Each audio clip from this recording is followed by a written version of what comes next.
గొర్రెల కాపరిగా మనల్ని ఈ లోకానికి పంపించాడు.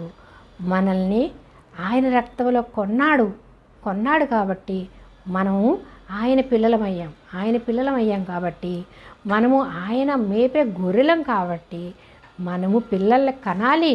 అది మన బాధ్యత. ఈ లోకపరంగా భర్త భార్యగా పెళ్లి చేసుకుని పిల్లల కనే బాధ్యత కూడా మానవులకి ఇచ్చాడు.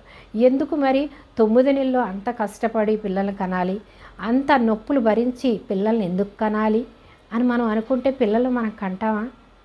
కనలేము. కాబట్టి ఆ నొప్పిని, ఆ బాధని, ఆ వేదనను అంతటినీ సహిస్తాం. ఎందుకు? మనకి పిల్లలు కావాలి కాబట్టి.